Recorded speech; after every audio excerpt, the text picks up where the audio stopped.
Mababalikan ang kasaysayan at matutunghayan pa ang ganda ng kalikasan sa ilang pasyalan sa probinsya ng Cagayan. Kailangan nga lang ng konting tiyaga dahil hindi rin basta-basta mapupuntahan ang mga tinatagong likas na yaman ng lalawigan. Balitang hatid ni Mark Zambrano.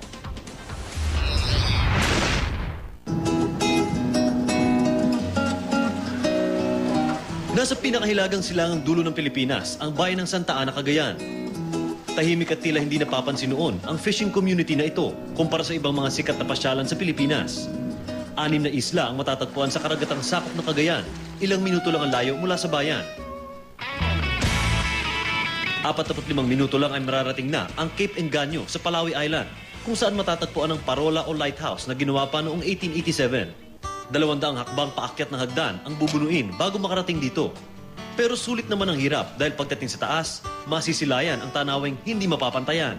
Nakatayo pa ang ruins ng parola kung saan maaninag pa ang dating ganda ng lugar. Sino ba naman ang hindi maiengganyo sa ganda nitong Palawi Island? Matatagpuan dito ang mayayabong na gubat at tulad ng nakikita nyo, isang napakalinaw at napakagandang Virgin Beach. Sa ganda nitong islang ito, dito ginawa ang 2 edisyon ng sikat na reality game show sa Amerika.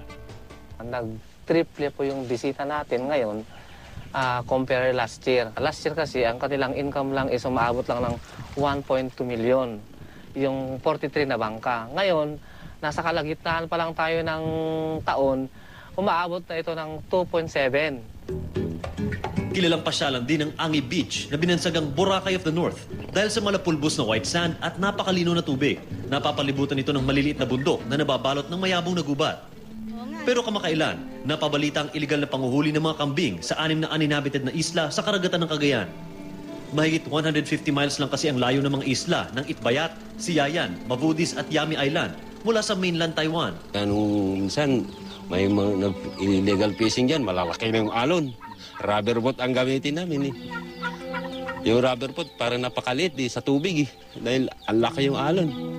Eh, pupunta ka pa rin, trabaho mo yun.